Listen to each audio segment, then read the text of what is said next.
जब कभी आपको लगे कि गुरु अब मुझसे नहीं हो पाएगा, तो फिर आप लोग ईशान किशन को याद कर लीजिएगा। हाँ, वही ईशान किशन जो काफ़ी दिनों से टीम इंडिया से बाहर चल रहे हैं। लोग कह रहे थे कि ईशान किशन अब टीम इंडिया के पहले, दूसरे, तीसरे या चौथे ओपनिंग विकेट कीपर चॉइस तो नहीं हो सकते हैं, लेकिन ईशान किशन ने कहा कि गुरु अभी जो मेरा कमबैक है वो बाकी है, जरा सब्र तो करो, अभी आप लोगों ने मेरा कमबैक देखा कहाँ है।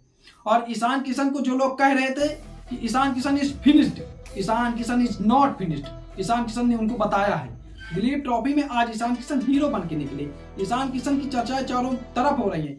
सोशल मीडिया, टीवी, अखबारों को पढ़ने वाले लोग कह रहे हैं कि guru Ishan Kishan is not finished, अभी ईशान किशन में जो उनका जज्बा है वो बाकी है, अभी ईशान किशन टीम इंडिया में कमबैक करेंगे।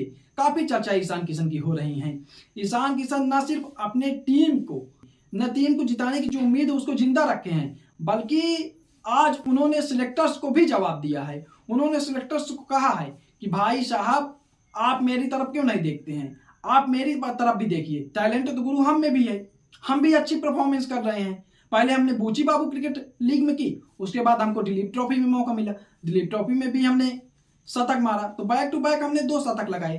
तो हम पर भी आप ध्यान दीजिए, 111 रन 126 बॉले, काफी अच्छी कॉम्बिनेशन था ईशान किशन के। ईशान किशन ने काफी अच्छे तरह से दिलीप ट्रॉफी में खेला और शतक लगाते हुए उन्होंने बताया कि गुरु हम भी हैं टीम इंडिया में सिलेक्शन के लिए। इसके बाद लोग कहने लगे कि अगर जिंदगी में गुरु डाउनफॉल आए तो भाई साहब ठीक है, डाउनफॉल आने दो, लेकिन जो कम बैक हो वो ईशान किशन जैसा होता है, कम बैक ईशान किशन की तरह ही करना चाहिए। इससे पहले आप लोगों को याद है कि बूची बाबू क्रिकेट में जब झारखंड की कप्तानी कर रहे थे ईशान किशन, उसमें भी उन्होंने शतक मारा था और 6 मार करके अपने टीम को मैच जिताया था। अब दिलीप ट्रॉफी में भी ईशान किशन ने कुछ ऐसा ही कर दिया है। ईशान किशन ने दिलीप ट्रॉफी में शतक लगा दिया और शतक लगा करके गुरु सिलेक्टर्स को बताया कि टीम इंडिया में सिलेक्शन के लिए ईशान किशन अभी भी तैयार है। ईशान किशन जब आए तो उनकी जो टीम थी, डी टीम, उसके 2 विकेट गिर चुके थे और ईशान किशन आते हैं। ईशान किशन आने के बाद 4 नंबर पर आकर के शतक लगाते हैं। अब गुरु 4 नंबर में ईशान किशन का आना और 4 नंबर में आकर के ईशान किशन का शतक लगाना, ये और भी खास हो जाता है, क्योंकि जब भी ईशान किशन को टीम इंडिया से बाहर किया गया तब यही कहा गया कि भाई साहब पहले नंबर में रोहित शर्मा है, यशस्वी जायसवाल हैं, शुभमन गिल भी हैं, तो ओपनिंग में तो कहीं भी जगह नहीं बचती है। यही करके ईशान किशन को ड्रॉप किया गया, यही रीजन दिया जाता था ईशान किशन को ड्रॉप करने में। लेकिन ईशान किशन ने अब 4 नंबर में भी जो उनकी जगह है उसको परफेक्ट इस्तेमाल कर रहे हैं और वो कह रहे हैं कि गुरु हम 4 नंबर में भी खेल सकते हैं, आप मौका तो हमको दीजिए। जब ईशान किशन को टीम इंडिया से बाहर किया गया तो फिर ईशान किशन उस समय दोहरा शतक लगाए थे। ईशान किशन ने 4 नंबर में एशिया कप में काफी अच्छा तरह से उन्होंने पाकिस्तान के सामने खेला था। तो गुरु उसके बाद फिर ईशान किशन को टेस्ट में भी मौका दिया गया और टेस्ट में भी ईशान किशन ने 4 नंबर में 3-3 फिफ्टियां लगाई, बैक टू बैक 3-3 फिफ्टियां लगाई और इसके बाद भी ईशान किशन को टीम इंडिया से बाहर कर दिया गया।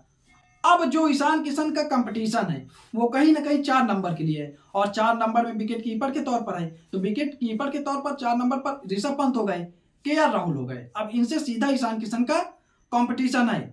अब मेरे हिसाब से ईशान किशन को टीम इंडिया का दूसरा चॉइस तो होना चाहिए, चाहे रेड बॉल क्रिकेट हो या फिर व्हाइट बॉल क्रिकेट हो, क्योंकि ईशान किशन अच्छा खेल रहे हैं, अच्छी परफॉर्मेंस कर रहे हैं। केएल राहुल को आप देख ही रहे हैं, केएल राहुल की फॉर्म का कुछ अता पता नहीं, ऋषभ पंत भी कुछ खास नहीं कर पा रहे हैं।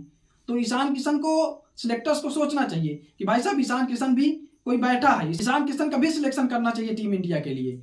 जब ईशान किशन को ड्रॉप किया गया था तभी उन्होंने ताबड़तोड़ पारी खेली थी पाकिस्तान के सामने, फिर भी उनका सिलेक्शन नहीं किया गया था, लेकिन अब तो उनका सिलेक्शन किया जाना चाहिए। और ईशान किशन ने इस शतक को लगाते हुए सिलेक्टर्स को भी कह दिया है कि गुरु देखिए, हमारे तरफ भी देखिए, हमको भी मौका दीजिए, मौका देंगे तभी तो हम परफॉर्मेंस करेंगे ना, बेंच में बैठ के परफॉर्मेंस तो नहीं होती है, मौका देंगे तो परफॉर्मेंस करेंगे। इससे पहले भी आप हमको बेंच में बैठाए थे, फिर भाई साहब हमने छुट्टी ली, आपने हमको निकाल दिया, चलिए कोई बात नहीं, लेकिन कम से कम अब तो फिर से दोबारा मौका दे दीजिए।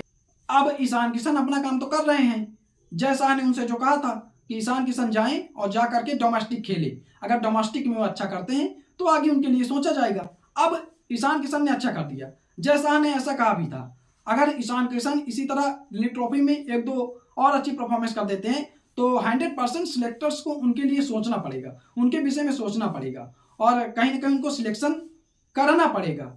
अब ईशान किशन का सिलेक्शन होगा नहीं होगा ये तो कुछ नहीं कहा जा सकता है, लेकिन इसको लेकर के आप क्या सोचते हैं अपनी राय कमेंट में जरूर दीजिए। अगर आपको वीडियो पसंद आया तो वीडियो को शेयर कीजिए और चैनल को सब्सक्राइब कीजिए।